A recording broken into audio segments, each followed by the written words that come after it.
करब इनकार। अब भाग जाइब माई रे लेके कौनो यार। अब भाग जाइब माई रे लेके कौनो यार।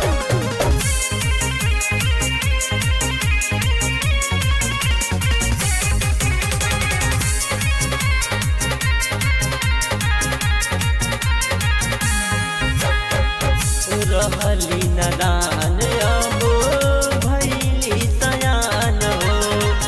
लागे ना अकेले अब चल जाई जान हो। रहली नादान अब भैली सयान हो। लागे ना अकेले अब चल जाई जान हो। बिना सजन के जिंदगी कैसे होई अब पार। बिना सजन के जिंदगी कैसे होई अब पार। अब भाग जाइब माई रे लेके कौनो यार।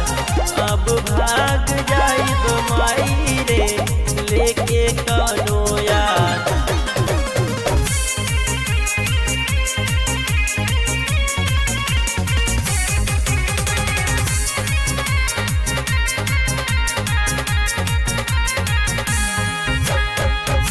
रवि आकाश गोलू करेल प्यार हो।